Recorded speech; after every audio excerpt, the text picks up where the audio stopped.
Estoy bueno, buenas noches a todos. Estaba mirando y viendo cómo resolvía esto de poder satisfacer o llegar digo, ¿a dónde vamos a llegar hoy? Pero bueno, voy a seguir con mi tesitura de poder ir despacio, de tal manera que podamos, ¿cómo se llama? Sacarlo más de cada parte del Sermón del Monte, en este caso de las bienaventuranzas, y creo que nos va a dar el tiempo para después tomar algo más, un poquito de otros aspectos del Sermón del Monte. Acuérdense que capítulos 5, 6 y 7, pero bueno. Vamos a por lo menos estas 8 bienaventuranzas dejarlas ahí completas. A veces no valoramos el tema de tener el video porque eso te permite volver a verlo y volver a considerar algunas cosas que se nos pudieron pasar por alto, ¿no? Pero bueno, por eso antes a veces se hacía una introducción un poquito más larga repitiendo las cosas. Hoy no necesito, vuelvo y vea los videos anteriores, ¿está bien? Estamos en medio de un lugar donde Dios nos está guiando a mostrar cómo son las personas de su reino. Llegamos a este punto donde la felicidad es una palabra, ya le dije, no la mejor, pero para que captemos la idea de que la felicidad esta de bienaventuranza, Macarios, el hombre que es edificado, enriquecido, o la mujer que es enriquecida, es una persona pobre en espíritu, quebrantada, sabe en el fondo lo necesitada de Dios. También es una persona que llora y hablamos mucho, no de las lágrimas que siempre dejamos por el camino de la vida, sino las lágrimas que tienen que ver con la tristeza según Dios.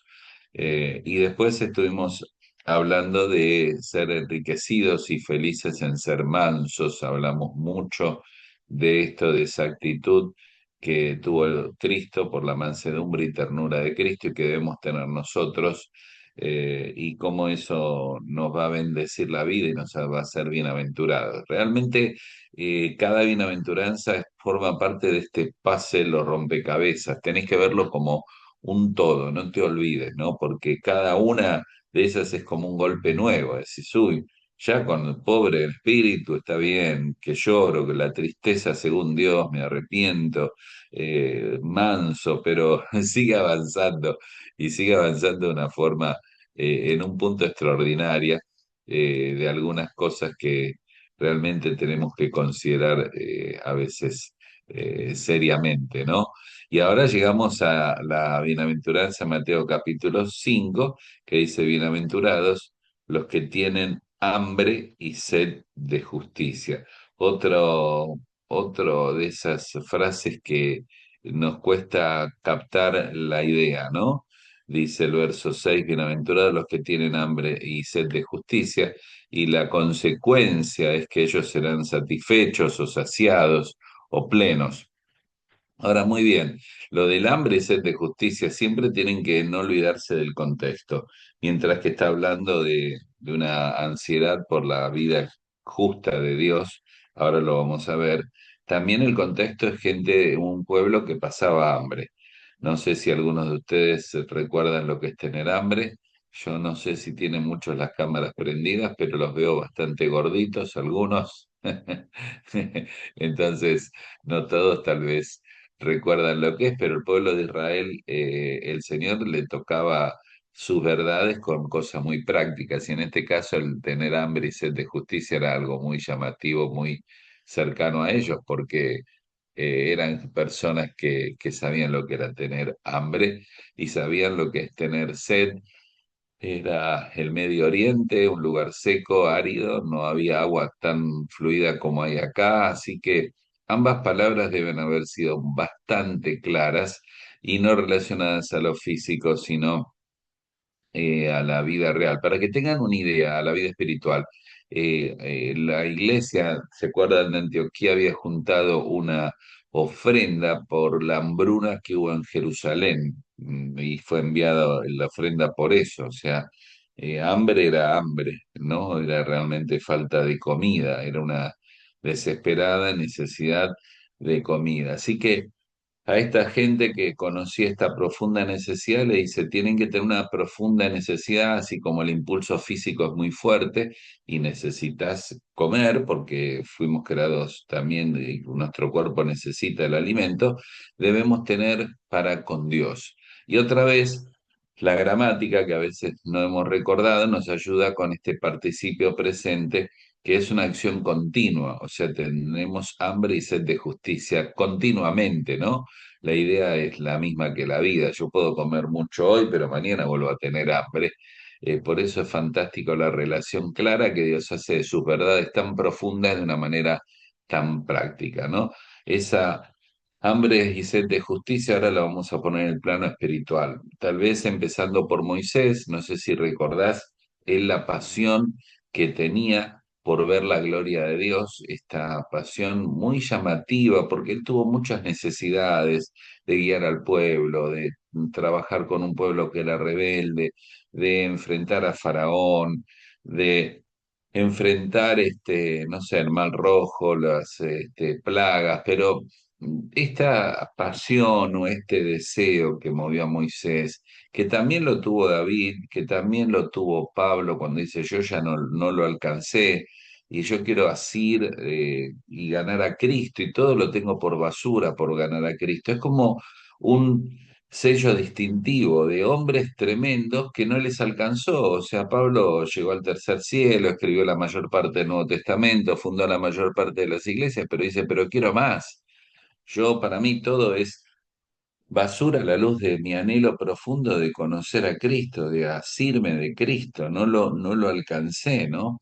Y es notable porque es como una continuidad de este hambre y sed de justicia.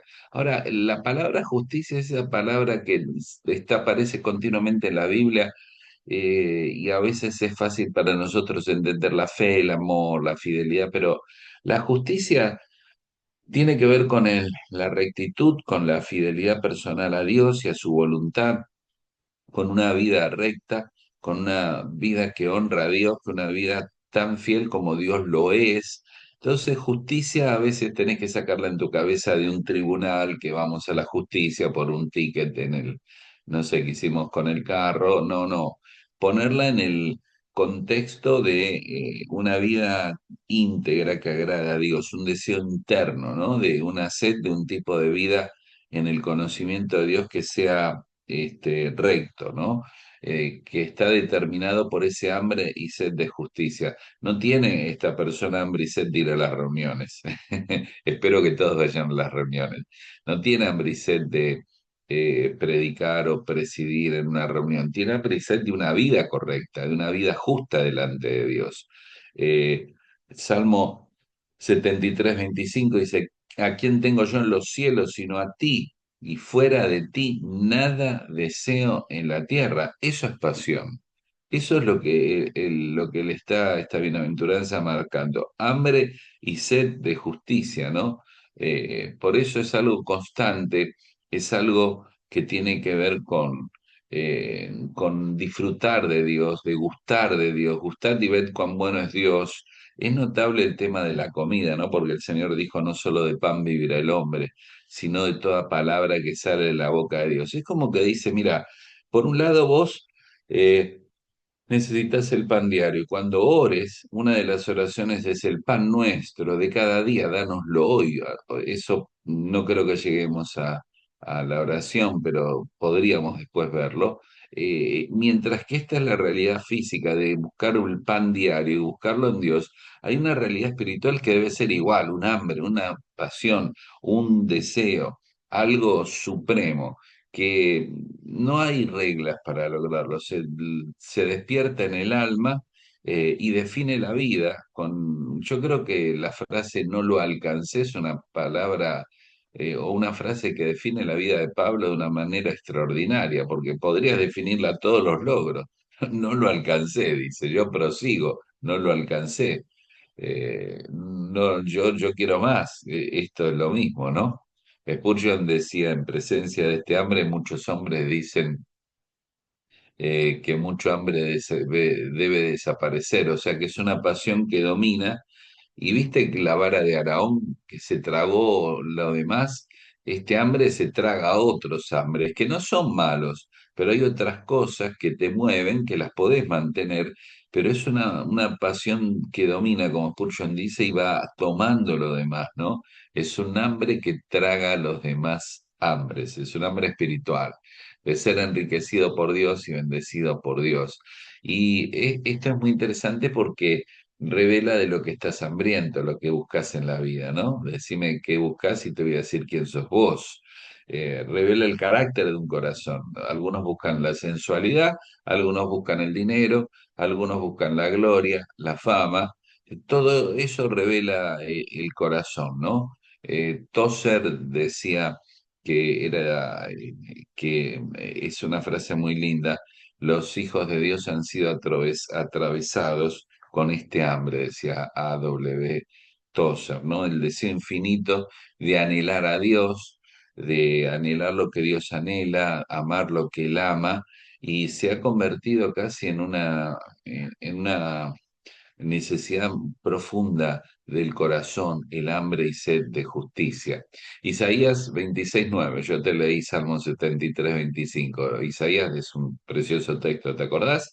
Dice, con mi alma te he deseado en la noche y en tanto que dure el espíritu dentro de mí madrugaré a buscarte. Era una pasión ilimitada, era una pasión constante. A ver, voy a repetirlo: en tanto que dure el espíritu dentro de mí, madrugaré a buscarte. No sé si te gusta madrugar, a mí no me gusta madrugar, pero a algunos les gusta despertarse bien temprano. Lo que sí, este hombre está despertándose buscando, era una pasión inconstante, perdón, constante, insaciable, superior, sublime, le quemaba el hambre y sed de justicia.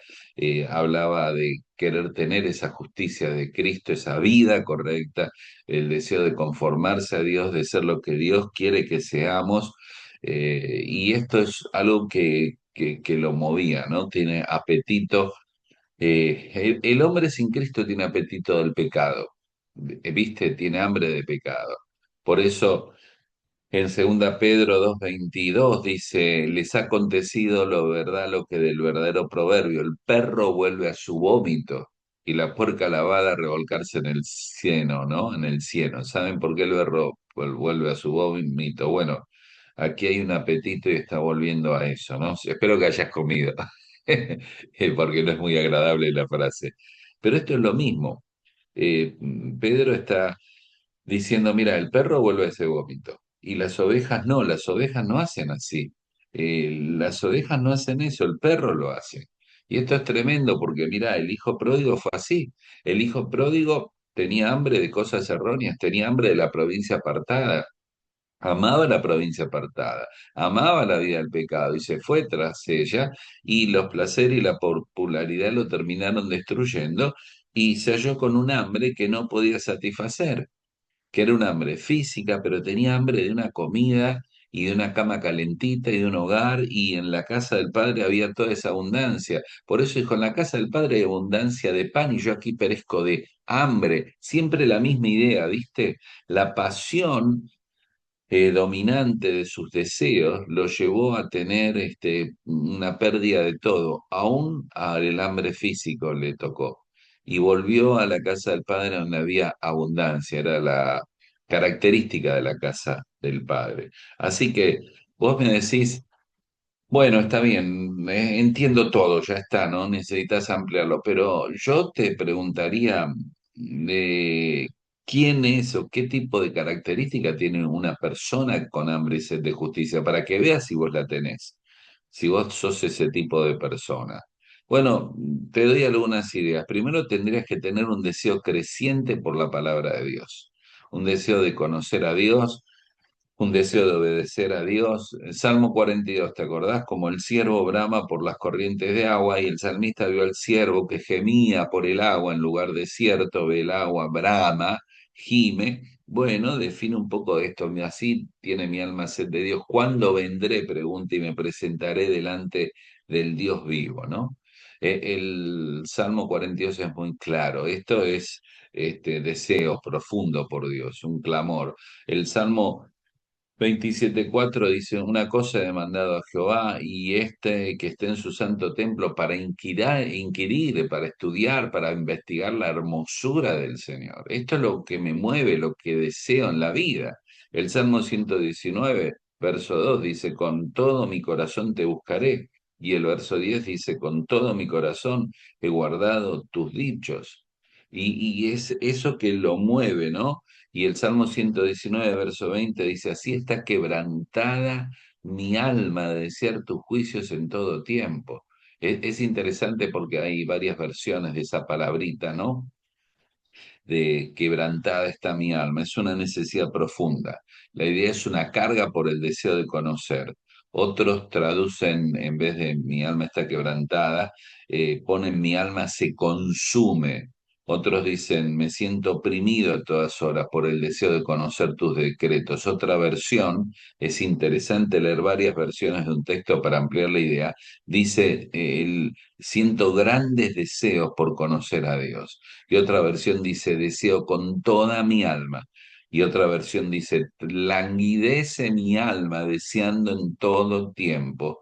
Otra versión dice, ardió mi alma en deseos de amar tu santa y justísima ley en todo tiempo me consumo. Salmo 119:20. Un solo versículo que vuelve a esta idea de consumirse, de un alma que está con deseos, que languidece, que se siente oprimido a toda hora por el deseo de conocer. Así que es muy fácil la pregunta, la respuesta es difícil. Si realmente tenés esa pasión, este hombre o esta mujer enriquecida es el hombre que tiene hambre y sed de justicia de Dios. Y yo creo que vivimos en un nivel donde nos conformamos y parece que mueren todos los deseos y tenemos ya la religión practicada, vamos a la iglesia, vamos con la ropa de iglesia. ¿Cuánta pasión tenés? Los creyentes, muchos quieren vivir por instinto la fe, creo que esto debe ser así, y no por lo que dice la palabra. Los que viven por la palabra es porque aman conocer a Dios y tienen un deseo por su palabra y un deseo creciente. Acordate ese participio presente, continuamente tienen hambre y sed de justicia. Y curiosamente, aquí viene otro paralelo de esta bienaventuranza. Una persona que ama y desea esa vida justa aborrece el pecado. ¿Entendés? Amo algo o odio algo, amo lo de Dios, odio lo de Satanás, odio el pecado que está en mí. El pecado no puede ser aceptado porque amo a Dios y amar a Dios involucra aborrecer el pecado. Y si busco el atributo básico, un atributo básico de Dios, la santidad de Dios, bueno, entonces voy a repeler el pecado. Por eso el amor camina con la verdad, ¿viste? Y no, yo amo a todos, no me importa nada, no, no, no, no es así. Si andamos en luz y decimos andamos en luz y practicamos el pecado, mentimos y no practicamos la verdad porque Dios es luz. Entonces, la consecuencia de este hambre y sed de justicia, de esta búsqueda del amor de Dios es el aborrecimiento del pecado. Es una evaluación simple, ¿no? Evaluar las malas palabras, el mal carácter, los malos pensamientos, las malas actitudes en vos primero, en otros, porque es un rechazo. Todas mis fuentes están en ti, dice Salmo 87, lo mismo. Y Salmo 97:10 dice, los que aman a Jehová aborrecen el mal. Así que si amas a Dios, la pregunta es, ¿amas a Dios? Entonces odias el pecado. Porque lo más cerca que estemos de la luz, lo más fácil que será ver el pecado. Porque cuando andamos en luz, recién ahí, no en la oscuridad, la sangre de Jesucristo nos limpia de todo pecado. Cuando estamos cerca de la luz, cuando estamos más satisfechos con Dios, estamos más satisfechos con algo que, que es el pecado, que arruina las cosas. porque son a veces sustitutos que ponemos, porque tenemos hambre y sed de justicia, es como la comida, ¿no? Tengo como hambre de una buena comida y me como un caramelo, un sustituto, quiero ponerle, pero no, el hambre es de una alimentación, no de un placebo. Y aquí hay una sustitución que, que muchas veces hacemos, ¿no? Las ovejas, vuelvo a repetir, no gustan de la basura, ¿sabías? Son ovejas, pero la mente reconoce el pecado, es nuestro corazón que lo repulsa porque amamos a Dios. Y vuelvo a repetir, el perro vuelve a su vómito. Tenés que hacer una evaluación de lo que mueve tu corazón y no darle más vueltas. Nos acostumbramos a muchas cosas en la vida. La puerta que no cierra bien, entonces le hay que darle un golpe, el colchón que está torcido, la pata de la cama que está rota y que se mueve, la mesa que hace así, ¿viste? Cuando vamos a comer y le ponemos un papel, nos acostumbramos a muchas cosas y está bien, si quieres vivir así no hay problema, pero no nos podemos acostumbrar al pecado. No nos podemos acostumbrar al pecado, ni al orgullo, ni a la soberbia, ni a la búsqueda de lugares equivocados. No podemos decir, bueno, predica bien, pero tiene un carácter horrible. Sí, es buena persona, pero maltrata a los otros hermanos. No puede ser. No puede ser. Los ancianos tenían características de carácter, no de capacidad. Porque no me acostumbro porque tengo hambre y sed de una vida justa, ¿entendés? De una vida correcta, de una vida que agrada a Dios. Es un apetito que es la clave de la vida, este hambre y sed de hacer lo que Dios hace, ¿no? Así que es un hambre que te anhela comer y tomar de Dios y controlado por Dios a una vida plena que es la vida del hombre o mujer que quiere honrar a Dios. Por eso es interesante que la idea es serás enriquecido, serás feliz. Y ahí aparece un escritor y una verdad que muchas veces he mencionado, que un creyente espiritual quiere ser más santo que feliz. O decir, no, yo quiero me caso para ser feliz, quiero trabajar y tener dinero para ser feliz, me compro un carro para ser feliz. No, la búsqueda del creyente es ser santo. La búsqueda del creyente es ser santo, la búsqueda del creyente es ser santo. La santidad traerá aparejada la felicidad como una consecuencia, pero no es la búsqueda, es una consecuencia de esta vida que debes amar. Deseo creciente por Dios, un deseo creciente por su palabra, un deseo creciente por conocerle, un Dios de amor, aborrecer lo que Dios aborrece y un deseo creciente, por último, hacer la voluntad de Dios, ¿no? Juan capítulo 4 verso 44 dice, mi comida, dijo el Señor Jesús, es que haga la voluntad del que me envió y acabe su obra. Y la idea es simple, es una búsqueda y un hambre y un deseo de hacer lo que Dios quiere. ¿Saben qué voy a comer? Dice el Señor. Mi comida es que haga la voluntad de Dios. El que tiene hambre y sed de justicia tiene un deseo creciente de hacer la voluntad de Dios, no vivir por lo que tiene ganitas o deseos o anhelos personales, sino por la voluntad de Dios. Así que es realmente la pregunta, si realmente querés hacer la voluntad de Dios, porque es lo único que satisface la vida. Y el que tiene hambre y sed de justicia serán saciados. Ahora vamos a decir, ¿y cómo puedo yo generar esto del hambre y sed de justicia en mi vida? Porque mientras que lo oigo me doy cuenta que no tengo toda esa pasión. Bueno, primero, esto es fácil, llegar a renunciar a todos los sustitutos, a todas las alternativas. Vos me decís, sí, a mí no me gusta, no sé, la lechuga, el tomate, la cebolla, pero deja de comer lo otro y deja los sustitutos y esta es la comida que tenés que comer, la vas a comer. ¿Entendés? Ponemos sustitutos, encima no valiosos. Así que yo diría, ¿cuáles son los sustitutos en tu vida? Tal vez mucho tiempo en internet, mucho tiempo en la tele, mucho tiempo en cosas. A ver, no está mal entretenerse, ver una película, ver Netflix, no está mal, para nada. Yo lo que te hablo es que paralelo a la vida normal, tienes que tener estos anhelos y deseos que te despiertan en la mañana para leer la Biblia, o en la noche para orar, o estudiar un libro de la Biblia, o leer un libro cristiano, porque tenés hambre y sed de justicia, ¿está bien? Así que renuncia a los sustitutos saben, las segundas marcas nunca son buenas. Vos sabés lo que es tener un perfume Calvin Klein, ¿no? Y irte por el barrio chino y comprar un Calvin Klein. ¿Eh? Un Armani, un perfume bueno, un Boss y no un Bus. ¿Entendés? Los sustitutos no son valiosos. Nunca terminan siendo como los reales, ¿no? No es un Pierre Cardin, un Pierre Cardón. Y podría seguir. Deja las segundas marcas en la vida, deja los sustitutos, concentrate, porque a ver si entendés a dónde quiero llevarte. No puedo soltar todavía la bienaventuranza, porque si no entendés estos paralelos, Jeremías 2:23 dice, me dejaron a mí cisterna viva. ¿Y qué? Y se quedaron ahí, ¿no? Y cavaron para sí cisternas rotas que no retienen agua. O sea, buscas un sustituto. Cuando no te volcás a lo que Dios quiere que te vuelques, que te va a dar plenitud en la vida y te va a enriquecer la vida, esta pasión y ese deseo, bueno, tenés que buscar un sustituto y lo buscás. Por eso a Geo le decía, ustedes siembran mucho y recogen poco, y comen y no se sacian. Y beben y no quedan satisfechos, y se visten y no se calientan, y el que trabaja recibe su jornal o su sueldo en bolsillo roto, ¿no? Se le va porque, claro, están priorizando lo que no es importante, entonces cuando reciben lo otro, no lo disfrutan.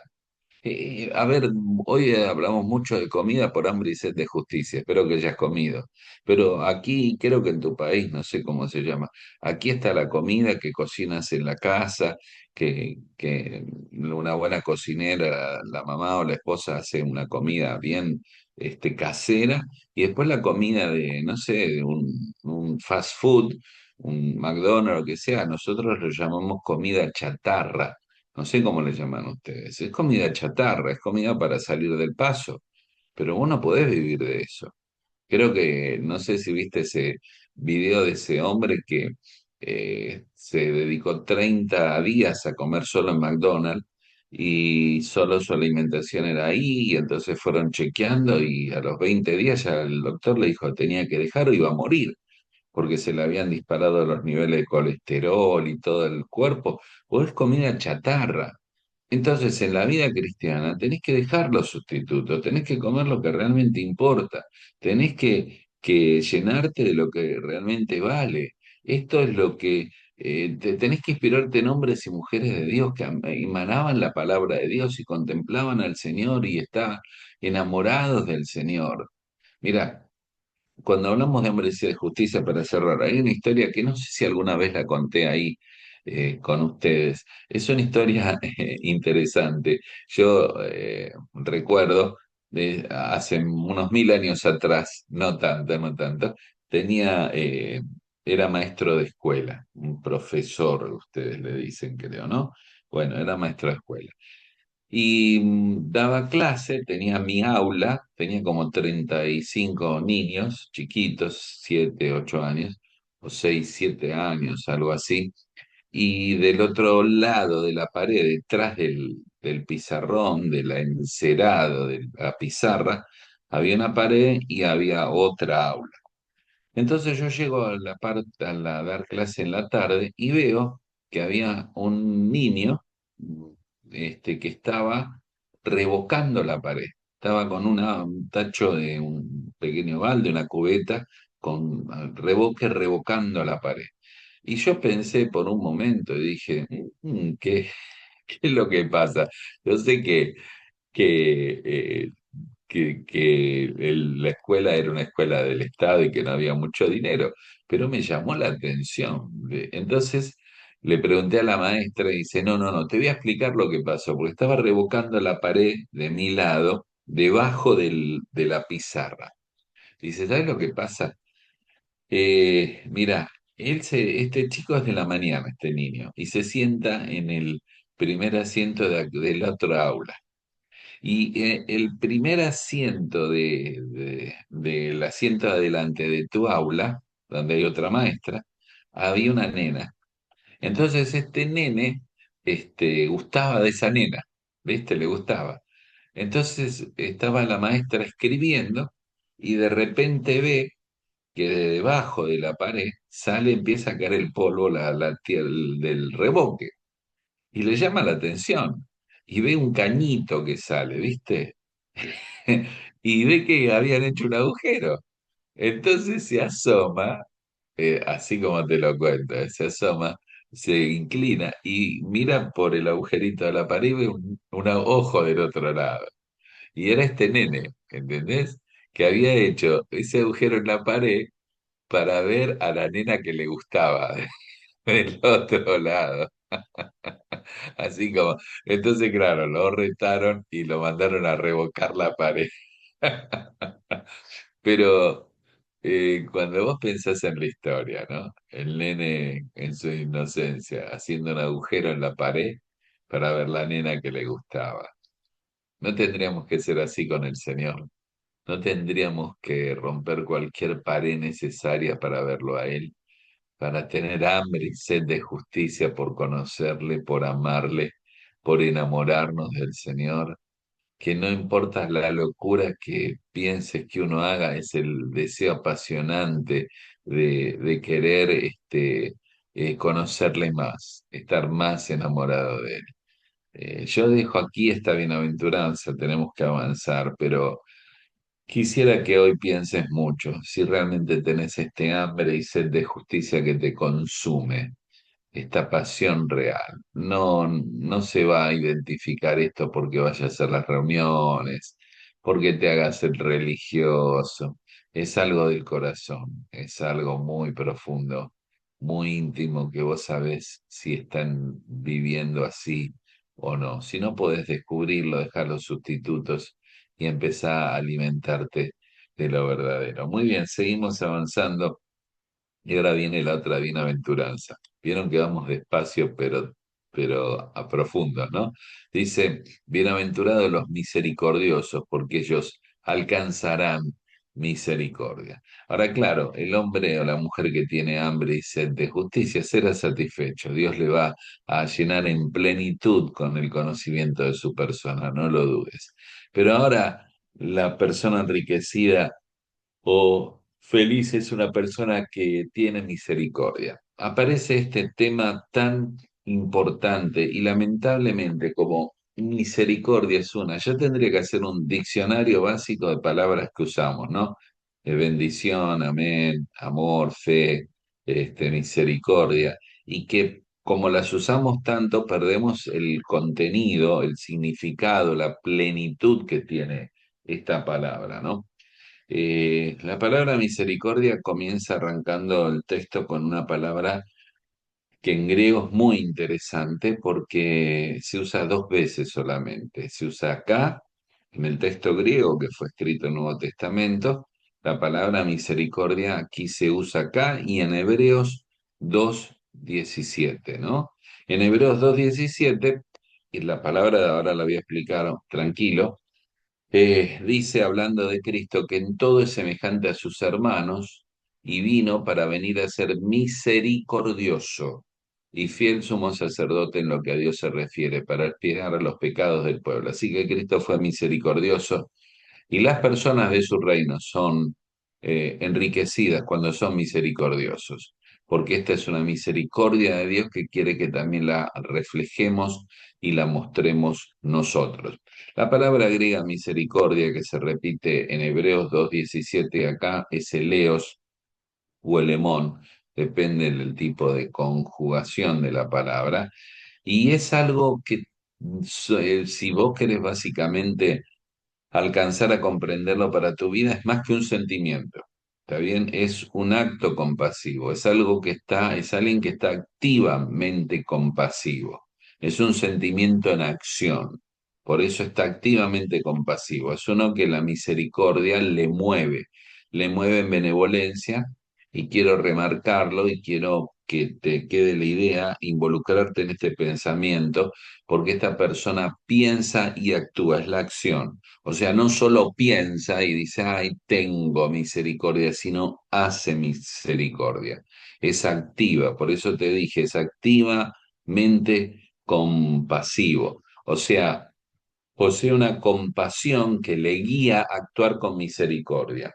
¿Y qué le mueve? Bueno, es aliviar el sufrimiento y la misma palabra lo dice, y la miseria, misericordia, cordia es corazón, ¿no? La misericordia, la miseria del corazón del hombre, aliviar el sufrimiento y la miseria del objeto del cual esa persona es compasivo, es aliviar la miseria del otro. En un momento vamos a ampliar la palabra porque hay mucho para decir.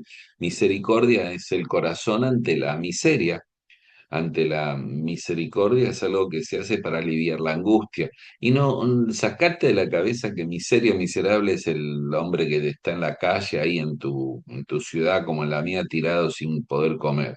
Y decimos, es un miserable.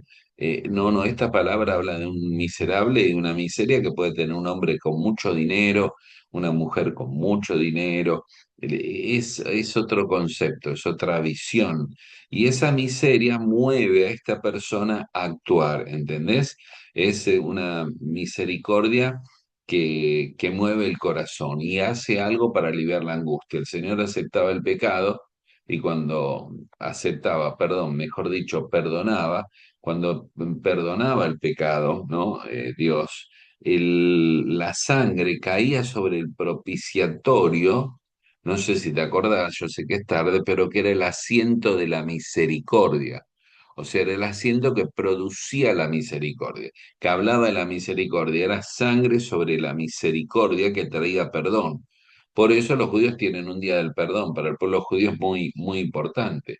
Ahora, la misericordia es uno, acordate ahora otro concepto, de los puentes espirituales que Dios ha construido para relacionarnos con vos y conmigo. Tienen el puente de Brooklyn y muchos puentes en Nueva York, ¿no? Hay un puente que Dios ha hecho extraordinario, que me relaciona con Dios y con los otros, que es la misericordia.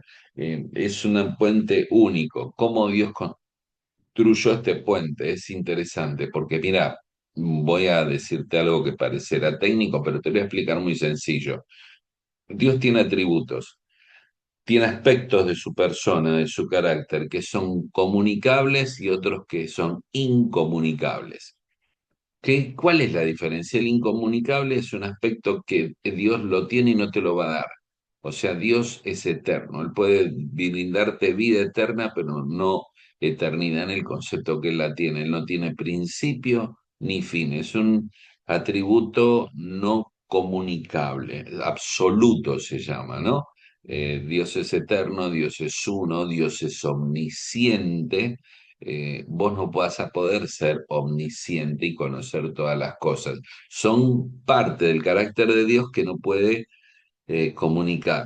Pero hay otros atributos que son comunicables, que vos y yo podemos reflejar, que se transfieren a nosotros en el carácter. O sea, Dios es verdad, y nosotros podemos llegar a ser fieles, ¿m? Y Dios es santo y podemos llegar a ser personas justas, no santas en el sentido de perfección, y el amor llega a ser gracia y misericordia. ¿Entendés? Se comunica el carácter de Dios a nuestro carácter en una forma práctica donde nosotros lo podemos reflejar. Así que yo no puedo ser omnisciente, pero puedo mostrar la misericordia como un reflejo del amor de Dios, ¿entendés? Yo no puedo ser eterno o uno como Dios es, pero puedo reflejar con mi vida justa su santidad. No sé si te queda clara la idea. Ahora, ese puente que Dios construye es uno de los puentes que te permite relacionarte con Dios. Y Dios se relaciona contigo por causa de su misericordia. Pero es un puente que sirve para relacionarte con la gente. Te puedes relacionar conmigo y yo con vos por el puente de la misericordia. O sea, es uno de los puentes espirituales que Dios ha construido para relacionarse con vos y conmigo. Y por causa de esta bienaventuranza, lo que Dios ha hecho en vos y en mí, es que yo debo construir, si quiero relacionarme con otros, un puente de misericordia. ¿Oíste? Tomalo, sé que es tarde, quedan pocos minutos, pero aguarda esto. Debés construir un puente de misericordia. Vos tenés esposo, esposa, hijo, hermano, cónyuge. Algunos están ahí dando vuelta en tu casa y ya no los aguantás y decís, uy, necesitas construir un puente de misericordia y eso te va a hacer una persona plena y feliz. Ahora, déjame ampliar mucho más porque recién estamos comenzando la idea, porque si yo quiero relacionarme con otros, necesito construir este puente. Nadie es salvado porque Dios le ame. Hoy, Chan, pone una pausa. Es tarde, es tarde. No tenés las neuronas prendidas, ahora te las prendí. ¿Vos estás diciendo algo malo? Me preguntás tal vez. Voy a repetir la frase. No sos salvado, no sos salvado porque Dios te ame. No, no, no, espera, para. Si yo estoy medio dormido, me levanté temprano, pero la Biblia dice de tal manera amó Dios al mundo. Sí, sí, está bien, eso es verdad. Pero somos salvados por la gracia y la misericordia de Dios, que son su amor en acción. O sea, si Dios me grita, si yo veo una persona que se ahoga, y le digo, te amo. Se ahoga el tipo. ¿Está bien? Yo le puedo gritar que lo amo, pero tengo que tirarme en una acción donde con un salvavidas o nadando lo voy a rescatar. La gracia que me salva y la misericordia que me salva y me perdona son el amor de Dios en acción. O sea, sí soy salvado por el amor de Dios que se manifiesta en gracia y misericordia. Por eso, Romanos 5:8 dice, más Dios muestra su amor para con nosotros, no declara su amor para con nosotros, no pronuncia su amor para con nosotros, no dice su amor para, lo muestra, lo revela de una manera práctica cuando muere en la cruz del Calvario y nos salva por gracia y misericordia, que es su amor. O sea, sí somos salvados por su amor en acción, no solo porque nos ama. Es el amor en acción de Dios que se transforma en gracia y misericordia y trae salvación por gracia y misericordia.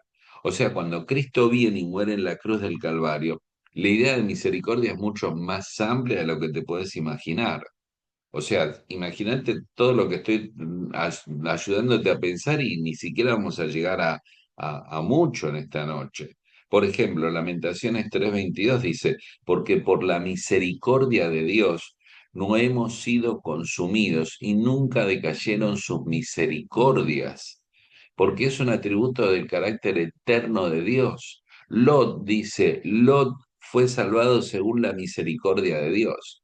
En el Antiguo Testamento hay una palabra hebrea que es Gesed, que era la misericordia de Dios, el amor leal de Dios. 250 veces este vocablo hebreo está ahí, para hablarnos de un Dios leal, de un Dios fiel, de un Dios amante que es fiel a su amor y muestra misericordia. Por eso se muestra el amor leal y fiel en la palabra que en el Antiguo Testamento se usa 250 veces, que es misericordia, Gesed. ¿Entendés?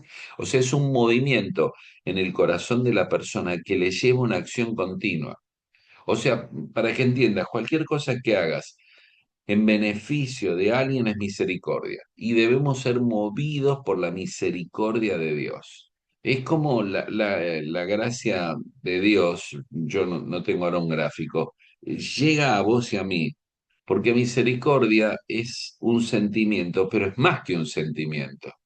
O sea, es un sentimiento, es más, llega a ser un reconocimiento, no solo lo siento que esa persona está sufriendo, y la visión de este sentimiento, que no es la misericordia me mueve a la acción, es una acción de compasión activa por los necesitados. O sea, Dios me ve a mí y se mueve, envía a su Hijo y lo envía a la cruz del Calvario para salvarme. Soy salvado por su amor manifestado en su gracia y misericordia. O sea, la gracia es la solución de Dios para el pecado del hombre. La misericordia es la solución de Dios a la miseria del hombre. A ver, despierta, despierta de nuevo. La gracia de Dios es la solución de Dios al pecado mío y tuyo.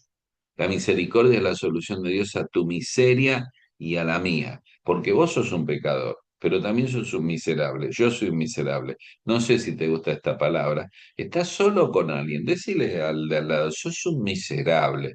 No se peleen. Está bien, pero díselo. Porque decimos, sí, pecador me la aguanto, pero no duele tanto. Pero miserable, sos un miserable. Y necesitas como miserable misericordia de Dios, que es la solución de Dios, la salvación a la miseria del hombre. Así que la gracia cubre el pecado, pero la misericordia remueve el dolor. ¿Entiendes? Ambas cosas. Tito dice, por ejemplo, porque la gracia de Dios, Tito 2:11, se ha manifestado para salvación a todos los hombres. La gracia, pero la misericordia remueve el pecado. O sea, la gracia es un Dios que nos da lo que no merecemos. No merecemos y nos da eso, la gracia. Salvación nos da. Pero misericordia es un Dios que nos da lo que sí merecemos, no nos da lo que sí merecemos. ¿Entendés? O sea, no merecemos la salvación, Dios lo da por gracia.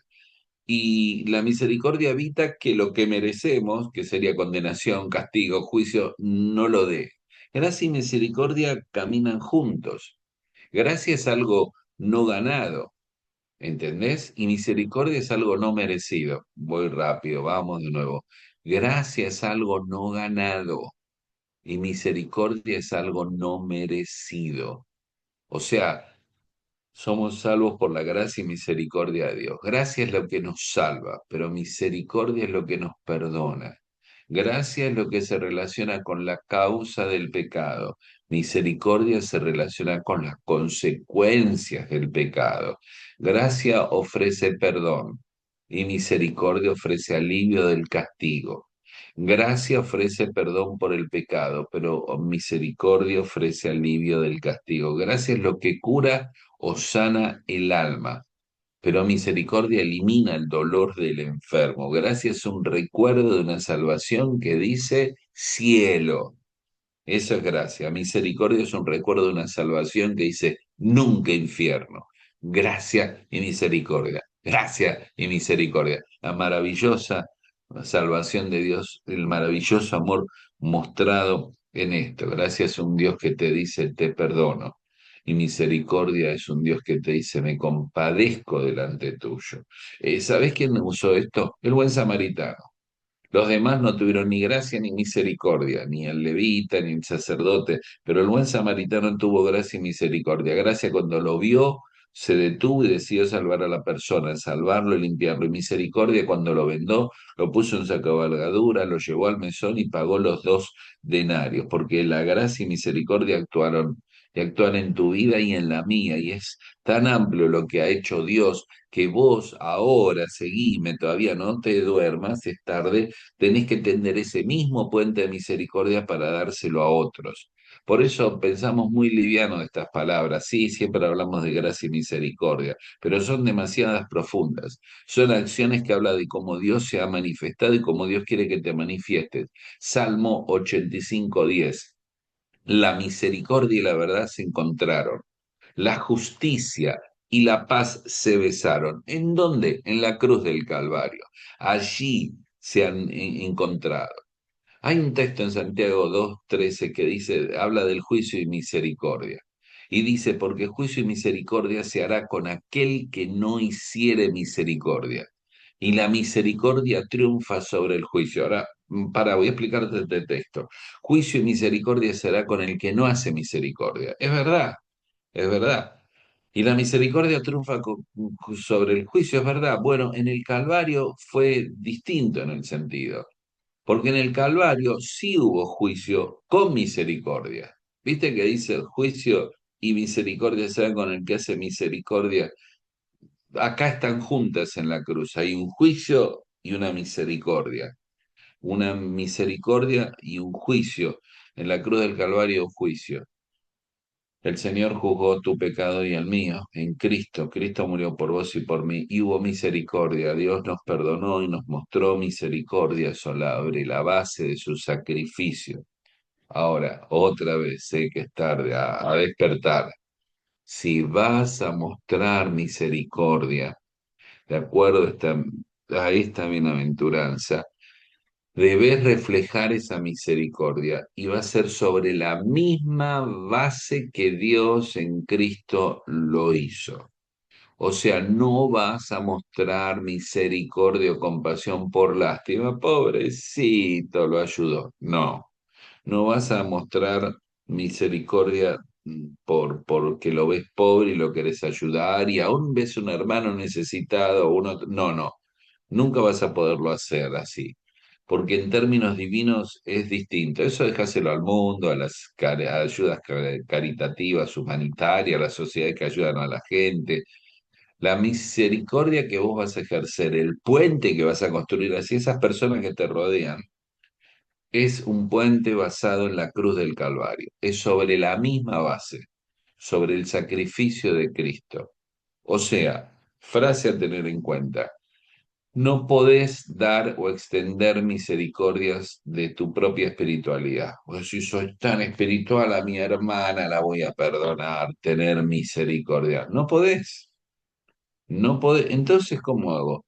Vas a tener que extender misericordia a través de tu propio sacrificio.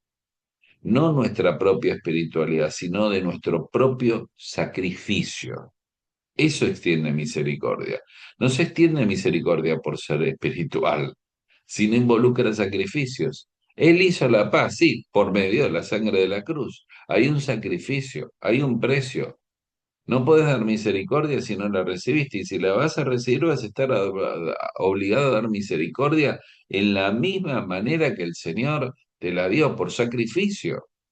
Por eso le dio a la mujer allá en adulterio y dijo, mujer, ni yo te condeno más, vete y no peques más. Y él sabía que ella había pecado, pero él la perdonó por causa de su sacrificio, porque él iba a cargar el precio de su pecado.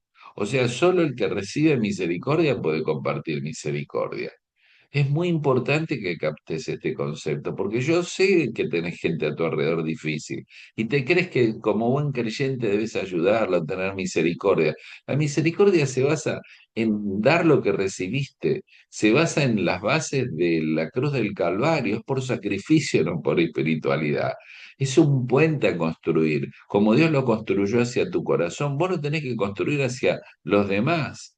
Así que te diría, bueno, de forma práctica, la misericordia que es recibida es una persona que tiene claro que la misericordia la recibió. No la vas a poder dar si no entendés que recibiste misericordia. Si no entendés esto, por eso Spurgeon decía el Salmo 23:6, ¿no? Spurgeon tenía frases extraordinarias. Dice, estos son los dos perros de Dios. ¿Dios tiene dos perros? Bueno, Spurgeon decía así, ciertamente el bien y la misericordia te seguirán todos los días de la vida. Son los fieles perros de Dios que te van a perseguir y perseguir toda la vida, en la adolescencia, juventud, ancianidad, vida, muerte, toda la vida.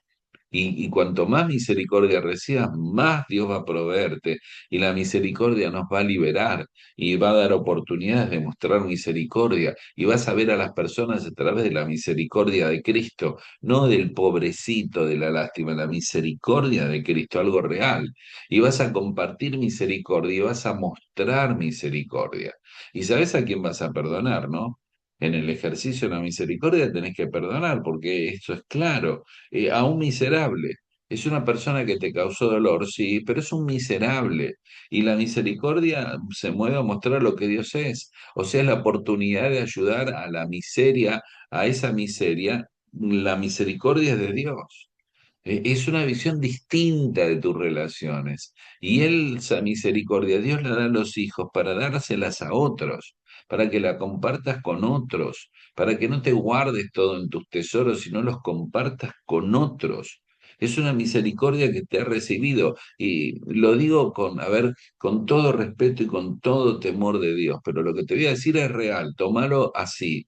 Cuando vos mostrás misericordia, voy a pausar porque estás pensando y tenés que pensarlo. Cuando vos postrás misericordia, con todo respeto lo digo, te pones en el lugar de Dios en la vida de alguien. Porque Dios quiere que muestres misericordia a través suyo.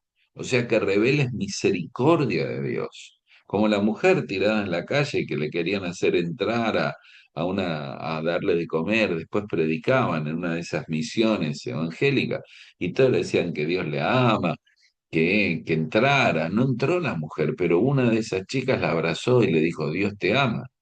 La mujer entró, la mujer comió, la mujer oyó el evangelio y se entré porque los demás dijeron que Dios me amaba, pero vos sos la única que me diste un abrazo. La misericordia es tomar el lugar divino, mostrarla, en ejercerla, y a través tuyo lo quiere hacer, a través mío, es un privilegio. Y aparte una persona misericordiosa no solo tiene clara la misericordia, es sensible a la miseria de otros. Capta que la humanidad está en miseria y los ve miserables. Entonces, ¿qué vas a enojarte con alguien caído, arruinado? No lo ves con bronca. Lo ves como una persona que necesita misericordia. Es una persona, el creyente misericordioso se permite ser vulnerable, ¿entendés? El fariseo no lo fue, el levita no lo fue, el sacerdote no lo fue, el creyente sí. David estaba muy preocupado cuando muere después de Saúl y Jonatán. ¿A quién tengo que hacer misericordia a la casa de Saúl? Y encontró a Mefiboset en la ciudad de Barro y lo trajo y lo sentó a su mesa todos los días. Geset es la palabra, ¿no? Y te diría algo más, un hombre o una mujer misericordioso, agregale esto, actúa con rapidez, no hace un plan, no se sienta a ver, ¿qué hace? Actúa. Lot merecía la muerte, pero Abraham se enteró que estaba mala, levantó la familia, el ejército y lo fue a buscar. Y José enseguida perdonó a sus hermanos, Génesis 50, y David perdonó dos veces a Saúl. Es rápida la misericordia, ¿entendés? ¿Qué estás esperando? El Señor repartió, dio bienes a los pobres, su justicia permanece para siempre. ¿Cómo no le vas a dar a otros? Por último, te diría que la misericordia es de Dios, es una persona misericordiosa que revela a Cristo y que va a mostrar a Cristo continuamente. Así que, ¿cómo llegas a ser misericordioso? Bueno, si te apropiaste de la misericordia, da perdón a las personas. El perdón a las personas me recuerda hasta cuántas veces perdonan, los 70 veces 7. Y después el Señor habló de una parábola sobre el perdón en medio de esa pregunta. Y Colosenses 3:12 dice, vístanse como escogidos y santos, amables y amados de entrañable misericordia, de benignidad, de humildad, de mansedumbre.